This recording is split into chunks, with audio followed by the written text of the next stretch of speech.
Vamos a hablarles de un vuelo, de un avión que despegó un día y nunca volvió. Esto es lo que le pasó. Yo estaba en el médico, se oyó que se había caído un avión aquí debajo. Mi marido, cuando oyó que se cayó un avión, dice que fue corriendo y llegó, dice que no tardó ni 20 minutos. Cuando la azafata comentó que íbamos a aterrizar, entendí aterrizar. Verdaderos héroes de aquello, aparte del piloto que hizo un aterrizaje sobresaliente, fueron los pescadores. Cuando fuimos a rescatar a esa persona, era como si yo hubiera sido de mi familia, igual. Cuando vi las imágenes, enseguida propuse en la escuela que teníamos que llegar al fondo de cómo ese avión había llegado al mar y de toda su historia. Pues ese accidente se olvidó.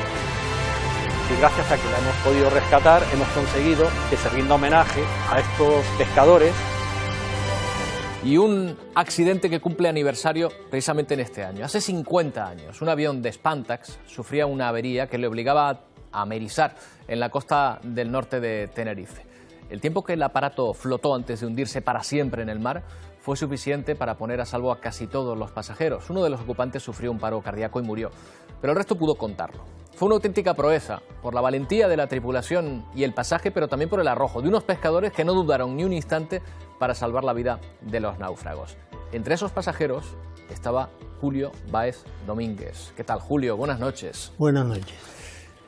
Probablemente se lo hayan preguntado muchas veces, pero a mí me mata la curiosidad. ¿Hay algún momento, algún día en que usted no recuerde ese accidente? ¿Esto es algo que se va diluyendo y se vuelve normal o no? ¿O siempre viene? No es difícil que siempre me venga a la mente pues el recuerdo de aquel accidente, porque claro, no fue una cosa normal, ¿no? Porque cuando uno pues está haciendo algo que espera sus resultados, pues lo espera, pero en este caso no, porque no esperábamos tener que amerizar de emergencia y es algo que más tarde, más temprano siempre te va viniendo a la mente y salvo, bueno, y en el caso mío pues más porque habían ciertas circunstancias que te obligaban a tener que regresar a casa de alguna manera, ¿no?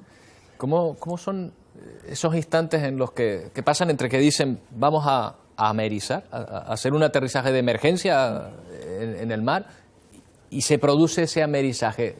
En ese lapso de tiempo, ¿qué le pasa por la mente? ¿Una situación de pánico, de terror, de tranquilidad? Bien, aunque parezca paradójico, no es, ¿no? El avión, como cuenta el mismo copiloto, el avión salió de los rodeos con mucha niebla, o sea, cosa normal en los rodeos, ¿no? Y entonces el avión emprende el vuelo y cuando salimos de la niebla, yo veo que el avión se ladea. Entonces, claro, yo pensé, ya era cosa que a mí me había sucedido en otros casos, el avión regresa a los rodeos porque el aeropuerto de Buenavista no está en condiciones. Pero claro, cuando la azafata sale de la cabina y dice que íbamos a amerizar de emergencia, y ahí el chip cambió totalmente. Porque claro, estando en la zona que estábamos y conociendo la zona, pues ya no piensas en nada bueno. Te empiezan a venir a la mente cosas raras que es normal en el ser humano, como que se va a estallar en los riscos, se va a estrellar aquí, se va a estrellar allí. Y claro, detrás de eso está la familia, ¿no? Porque inmediatamente te viene a la mente... Es el miedo. ¿Y surge el pánico? No recuerdo haber sufrido pánico. Esa cosa de que se me quedaba una familia detrás, con una niña de 1 año, una esposa y un niño de 21 días, pues te empiezan a venir cosas raras a la mente. Claro, cuando nos vimos que ya amerizó en el mar, ya la cosa cambió, porque entonces le oí decir a la azafata que nos tiráramos al agua. Ahora hablaremos de eso, pero ya veo que a usted le preocupaba más lo que pasase a su familia que lo que le pasase a usted mismo. Esto ocurrió hace prácticamente 50 años. Nuestra compañera Raquel González ha recorrido el escenario donde se produjo aquel incidente y ha hablado con algunas personas, muchas, que recuerdan perfectamente lo que ocurrió. Han pasado 50 años del accidente de aquel avión que cubría la ruta Tenerife-La Palma. Aquí en el Sausal la aeronave tuvo que realizar aquel amerizaje de emergencia. 5 décadas después, todavía los sausaleros recuerdan aquel suceso. Yo estaba en el médico, se oyó que se había caído un avión aquí debajo y el médico era palmero, ya salió como un viento. Estábamos nosotros grabando una obra y nos enteramos allí. Hombre, nos preocupó bastante. Yo era pequeñita, tenía 10, 11 años. Y mi marido siempre me dice que cuando oyó que se cayó un avión abajo en el mar, dice que fue corriendo y llegó, dice que no tardó ni 20 minutos. Era el 16 de septiembre de 1966. 27 personas viajaban a La Palma en el avión de la compañía Spantax. Cuando sobrevolaba el Sausal, problemas en el motor le obligaron a amerizar de urgencia. Cuando la azafata comentó que íbamos a amerizar, yo entendí aterrizar, y claro, como yo soy de los que conozco la zona, pues no veía lugar idóneo para aterrizar un avión, ¿no? Yo me vi en el mar y me vi, como el otro que dice, pues salvado en aquel momento. Entonces vi llegar las lanchas y tanto así que la mayoría de los pasajeros ni se mojaron. A la pericia del comandante Eugenio Maldonado y del copiloto Fernando Piedrafita se sumó el rápido auxilio prestado por los pescadores que faenaban en la zona. Los verdaderos héroes de aquello, aparte del piloto que hizo un amerizaje sobresaliente, fueron los pescadores.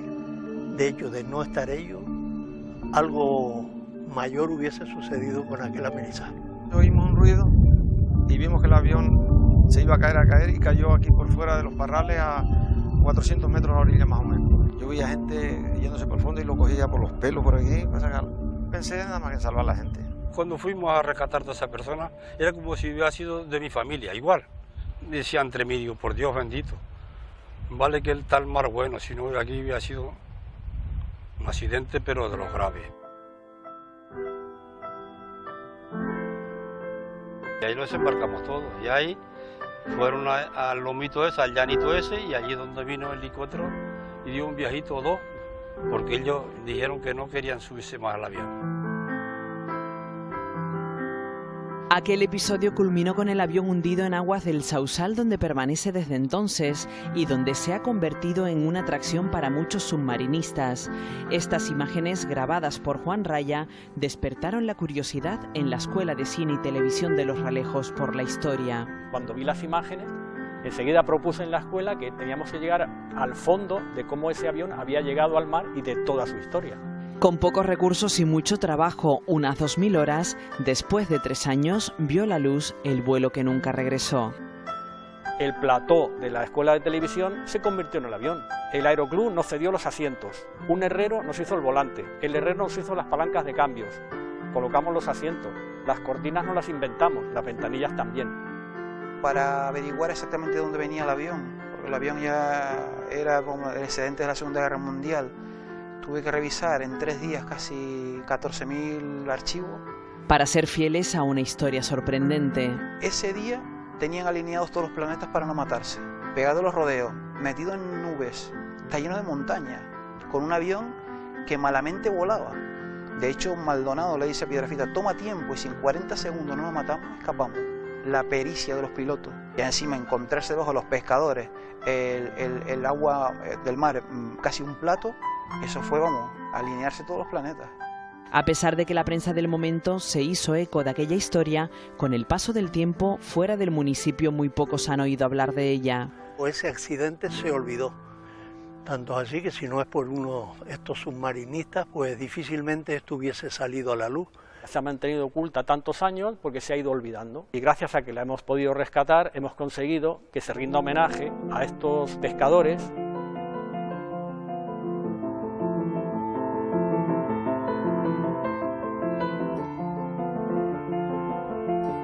Y aquello fue una tragedia, se me quedó en el alma, eso está grabado ahí. O sea, tú ignoras lo que era aquello. Por la noche soñaba yo con eso siempre. ahora sí empiezas a recordar y con más nostalgia todavía recuerdas aquella situación y lo que podía haber pasado.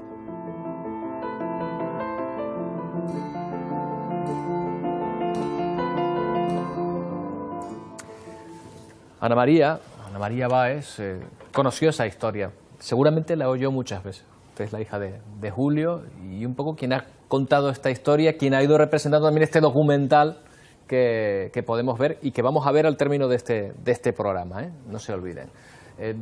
Y curiosamente, mucha gente se había olvidado de esto. Ana María, llama la atención, ¿verdad? Pues sí, llama la atención porque desde el punto de vista histórico, somos conocidos por 600 muertos, pero no somos conocidos por 25 vivos de un accidente que técnicamente es irrepetible. Incluso cuando se intenta llevar ese accidente, o sea, llevar esa maniobra a un simulador, no se consigue llevar el avión ni a aterrizar ni a tierra. De manera que lo que hicieron tanto los pilotos, la tripulación del avión, como ya después la ayuda que prestaron los pescadores, es un hecho tan grandioso que las autoridades de la época tenían que haberle dado muchísima más relevancia de la que se dio. Yo me imagino que ahí los pasajeros tuvieron la valentía y la sangre fría de organizarse para salir, pero si no es por los pescadores, a lo mejor muchos no lo cuentan. Posiblemente hubiese ocurrido eso. Si no son los pescadores que están allí y el buen tiempo que reinaba, porque el avión, ya digo, estaría como 10 minutos flotando, muy difícilmente hubiésemos escapado de muchos de allí. Alguno pudiese haber llegado a la costa nadando. Yo no me creía capaz de llegar a la costa nadando. Una, por las condiciones, porque iba pues mucha ropa encima y eso cuando se moja es dificilísimo. Pero es no solo la maniobra del piloto, bueno, de los dos, el copiloto y el piloto, que fue una maravilla de amerizaje, porque meter un avión de esos de cola para que no se hunda de momento, eso fue una maravilla. Y después estos hombres que estuvieron, ya digo, 4 minutos, 3 minutos, ya estaban en el avión metiendo incluso la proa de las lanchas, y la gente, muchos no se mojaron ni los zapatos. Se subían a la barca, del avión a la barca. Y salían. Y después han seguido manteniendo el contacto. Los pasajeros, los pescadores. Querría comentarte un detalle. Con seguridad no se hubieran salvado prácticamente ningún superviviente del avión si no llegan a venir los pescadores. Primeramente porque la distancia no la hubieran soportado. De hecho, te diré una anécdota muy interesante. Cuando al señor Piedrafita, que es el único tripulante que queda vivo, se contactó con él para el documental, él no quería venir. Él dijo que no quería saber nada del asunto. Cuando se contactó la segunda vez, la única condición que puso para venir era poder dar las gracias a los pescadores, porque eran los verdaderos héroes de que hubieran podido sobrevivir a la tragedia de la uno de esos pescadores nos está viendo en este momento, vamos a hablar con él, Agustín Ravelo. Agustín, ¿qué tal? Buenas noches. ¿Cómo está? ¿Me escucha? Sí. Buenas noches. Sí, sí. Agustín, estábamos oyendo hace un momento a sus compañeros, a usted mismo, recordando aquello como una experiencia tan fuerte que dice que es imposible, que la recuerdan prácticamente cada día. ¿A usted le ocurre lo mismo? Sí, cada día, y por las noches más, porque uno está tranquilo en la cama. Ahí con la oscuridad. ¿Cómo llegaron tan rápido hasta el avión? Porque llama la atención, lo estaba comentando Julio hace un momento, que tardaron muy poco en llegar hasta allí. Sí, porque yo por ejemplo estaba como a 600 metros del avión y antes de caerse ya arranqué el motorcito que tenía y a todo lo que daba fui. O sea, ¿ustedes lo vieron caer, el aparato? Tardaría... Yo lo vi caer, no, lo vi llegar por el PRIS para abajo y le dije a mi padre que el avión se iba a caer. Y mi padre dice, no, eso tiene unas lanchas debajo. Y yo le dije, no, porque tiene ruedas. Pensó que igual era un hidroavión. ¿Usted es consciente de que corrieron peligro? ¿Eran conscientes entonces del peligro que podían correr? Por ejemplo, si metían la proa de la barca y el avión se hundía, se iban con él, por ejemplo. ¿No lo pensaron en aquel momento o sí? Sí, sí. No, en ese momento no se piensa nada. Ese momento es salvar a la gente y nada más. Digo yo no pensaba en que me pasara nada. Ustedes simplemente fueron allí a echar una mano, a hacer lo que pudieran. ¿Cómo se encontraron a los pasajeros en aquel momento, Agustín? Uno nadando, otro gritando que no se vean nadar y nerviosos porque algunos querían meter los pies dentro de la lancha y como la lancha era pequeña, yo incluso le dije a un señor que metió el pie, le dije no se suba porque lo hundimos, porque tenía el barco lleno de gente, los remos, agarrados de las bandas, y yo le dije, mientras estén agarrados no pasa nada. Claro, había gente incluso que no sabía nadar, o sea que si no es por ustedes, allí se quedan. Sí. No, es que si unos que no sabían nadar y los que sabían, si hubiera estado el mar malo, se habían ahogado, porque el que no sabe nadar se agarra del que sabe, y se ahogan. O sea que una vez recogieron además a las personas, ustedes ya vieron cómo el avión empezó a hundirse y se hundió completamente, ¿no? Sí, yo lo vi hundirse con el señor que se ahogó, que le dio como un infarto, agarrado de la puerta, y yo lo vi metiéndose para abajo hasta cuando el agua le llegó cerca de la boca, no miré más para él, y se lo llevó para el fondo. Porque esa fue la única persona que no pudo salir. ¿Ustedes sabían que no había nadie más dentro? No, yo no sabía nada. Lo que pasa es que la gente toda pasaba por los pies del hombre, por los lados, y él agarrado de la puerta, con los ojos mirando para mí, y yo le decía, tírese. Y él no contestaba, calladito. Claro, porque estaba sufriendo en ese momento un paro y no se podía mover.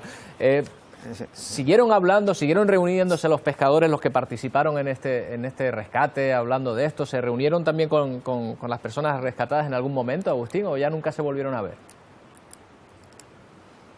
No, yo vi una vez, un par de veces a un señor que le llevaba, por Navidad, le llevaba cosas a un pescador que eran los hijos medio subnormales, que se llamaba Fernando. Y iban casi todos los años, un par de veces fueron. Julio, no se me vaya, Agustín. Julio, ¿no se volvieron a ver muchos de ellos? ¿Pasó el tiempo y ahí se quedó la cosa? No nos volvimos a ver y después, bueno, en una ocasión Radio Club me llamó para hablar con el piloto, estuve hablando con el piloto y después me enteré que el Cabildo le había hecho un homenaje a Maldonado y lo trajeron a Tenerife y estuvo, bueno, que de hecho ahí se ve en el documental el periódico donde él estuvo aquí. Pero si no es por estos chicos que afortunadamente encontraron este avión, nosotros no nos habíamos y que tienen su reconocimiento. Nunca. Tienen su reconocimiento ya. Ana. Los pescadores también. A los pescadores se les ha hecho, que sale en el reportaje que hizo Raquel, un obelisco en la plaza, en el Puntillo del Sol, en lo alto, y por lo menos se ha reconocido exacto. ahí la labor importantísima que hicieron y que nosotros queremos reconocerle esta noche a Agustín, a usted y a todas las personas que participaron y que vemos que su labor fue fundamental. Así que desde aquí gracias de nuevo y gracias por habernos acompañado esta noche, Agustín. Bueno, buenas noches. Buenas noches. Estas personas que estamos viendo que se encontraron con gente que no sabía nadar, con gente, claro, que quería salir cuanto antes. Por eso digo... Julio, que si no es por ellos... No, por eso digo yo que si la maniobra del piloto fue extraordinaria, el trabajo de estos hombres, además con lanchas que apenas tenían 3 metros, 4 metros, lanchas sin motor. Este tenía un motor de poquititos caballos, nada más, y fue el primero que llegó a donde estaba el avión. Pero ya digo, si no es por estos señores, me parece que muy poco lo hubiésemos contado. Curioso esta historia que casi se nos va olvidando poco a poco. Esto ocurre en otro sitio, ya sea en una película, una superproducción, de Hollywood, lo que decimos con otras ocasiones, pero vamos, es el guión perfecto para una película. Lo tiene este mismo el comandante que aterrizó el avión en el río Hudson. Esto le han hecho de homenaje que no se sabe, incluso lo han condecorado. Y es verdad que hizo una maniobra extraordinaria, pero él encontró algo liso donde aterrizar el avión, ¿no? Pero este hombre se arriesgó llevándolo allí al rincón aquel. Ya digo, es un lugar donde es muy raro que el mar esté bueno. Ana María, una superproducción de Hollywood no, pero un documental en un momento dado sí que le dedican, un documental que vamos a ver justo después, el vuelo que nunca regresó. ¿Cómo surge este documental? ¿Cómo le ha llegado a usted esta iniciativa? Bueno, el documental surge porque Juan Raya, que es subcampeón de vídeo submarino, llega con estas imágenes a la Escuela de Cine y Televisión. La Escuela de Cine y Televisión está acostumbrada a hacer pequeños cortos. Bueno, perfecto, empiezan con la idea de un pequeño corto, pero esto se magnifica cuando ellos ven la calidad y la capacidad que tiene esta historia. Lo primero que piden son ayudas. El problema de las ayudas es que tenemos unos estamentos políticos, unos ayuntamientos que son sordos de cultura, porque no reciben ayuda ninguna, 0 ayuda. El documental se hace con toda la imaginación del mundo, porque como se ha visto en el making of, que es un documental artesanal, por lo que hemos visto. Bueno, artesanal es como, como lo más. No tenemos avión, así que el avión se idea porque un expiloto del aeródromo de Los Rodeos presta 4 asientos. Un alumno también de la escuela hace lo que sería el volante, los cuernos de la cabina y las palancas. Y con un croma, que el croma no es un croma, es una tela verde que se compra en una tienda de textiles. Pues con eso ustedes van a ver un avión perfecto, un DC-3 de la época. Es que la historia es tan buena, Ana María, la historia es tan buena que con poco que se le dé, si tienen la habilidad para contarla, ¿verdad? Enseguida va a enganchar al espectador, ¿verdad? Y el documental está hecho extraordinario. Las mismas escenas que se ven del avión, ¿no? Pues, es que son extraordinarias. Me llama la atención la relación que surge después entre personas que han compartido una experiencia tan intensa. Entre ustedes se llaman los pasajeros en un momento dado, los que permanecen con vida porque han pasado después muchos años, se van llamando a lo largo de la vida, no se vuelven a ver. ¿Qué es lo que pasa entre ustedes en un momento dado? Yo pienso que lo que ha pasado en este tiempo es que la mayoría no eran de Tenerife, ¿no? De Tenerife hay sale ahí era la más jovencita, que aparte de un bebé, era la más jovencita. Esa nos hemos visto varias veces en esta clase haciendo estos programas, pero no ha habido comunicación. No ha habido comunicación y yo principalmente se lo achacaría a que de aquí éramos muy pocos pasajeros, quizás yo y alguno más, ¿no? Todos eran, porque iban al entierro del padre, otro... Iban a La Palma, el vuelo era de La Palma, sí, la mayoría eran de La Palma. No ha habido esa... Quizá porque uno prefiere a lo mejor después de todo y pese a que la cosa haya ido bien, no volver a hablar del tema, a lo mejor porque para otras personas haya resultado una experiencia tan, a lo mejor tan fuerte. A mí no me ha importado nunca hablar del tema, porque cuando la escuela puso esto en Facebook o en Internet, mi nieta lo vio y enseguida me llamó. Y yo estuve dispuesto a colaborar desde el primer momento, en todo lo que haga falta. Pero... ¿Esta era una historia de la que se hablaba en la mesa, María? Bueno... Cuando Julio contaba aquella batalla, ¿eh? Cuando Julio contaba esta experiencia. De hecho, es que esta es la historia de mi casa. Esta ha sido la historia de nuestra familia. Para nosotros, por ejemplo, cuando venía alguien a casa, lo típico era decirle a mi padre, pero como algo muy agradable y muy feliz. Para quien único esto es un poquito más traumático es para mi madre, porque realmente ella fue la que pasó las 3 horas de angustia porque pensaba que mi padre estaba muerto. Papi, por favor, papi, cuenta cuando te salvaste del avión que cayó al mar. Y de hecho, hasta los nietos, porque en un pase que hicimos del documental en Garachico logramos tener a las 4 generaciones, y los nietos contaban que para ellos era muy normal oír en casa la historia de abuelo en el accidente y ver, porque mi padre conserva el pasaje y todos los recortes de periódico, porque para nosotros era una historia feliz. Yo pienso que lo que pasó es que como la historia se sumergió con el avión, nadie hizo en ningún momento un reencuentro. De hecho, cuando el Cabildo le hace el homenaje a Maldonado, no llama a los sobrevivientes, no llama a los pescadores, no llama a nadie.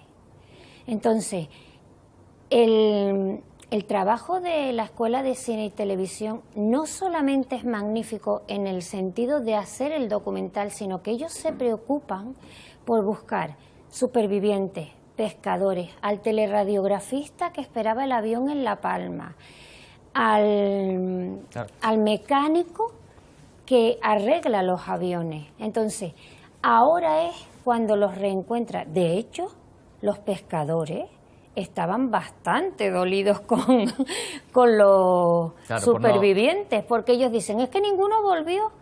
Pero es que hoy tú tienes un accidente aéreo y cuando llegas al aeropuerto te está esperando los psicólogos, los psiquiatras, los médicos. En aquel momento los esperó un taxista que los llevó a casa y ahí te quedas. Y ahí se acabó. Exacto. Y ahora... Arréglatelas como puedas. Y supera el Que yo golpe, recuerde, ¿no? Porque yo fui de los que volví en el helicóptero, ¿no? Sería inconsciente o conscientemente. Yo me subí en el helicóptero, sí, vine a los rodeos en el helicóptero. Allí nos metieron en la oficina de Iberia y nos dijeron, lo más que nos dijeron era que fuéramos a Peseño, en Santa Cruz, los que quisieran ropa a vestirse. Pero no nos dijeron más nada. Bueno, cómo ha cambiado la cosa. Pero Julio, una última pregunta. ¿Ha tenido que desplazarse de isla? ¿Cómo ha venido? ¿En avión?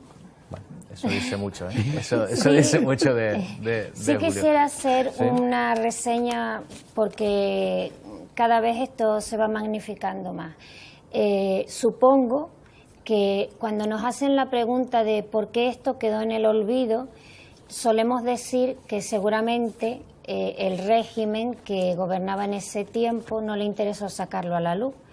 Como ya no estamos a régimen, ahora tenemos la dieta mediterránea y estamos todos tan bien física y mentalmente, yo espero que este programa lo estén viendo nuestros gobernantes y me encantaría que, puesto que nuestros pescadores y nuestro piloto que queda superviviente ya pican los 80 o más, como mucho 70 y pico, pues que piensen la hazaña que hicieron y tengan en cuenta que los valores que demostraron se merecen como mínimo el premio Canarias, el premio la Cruz Roja y todos los que sean, pero especialmente, por favor, hay alguien a quien no quiero dejar de nombrar.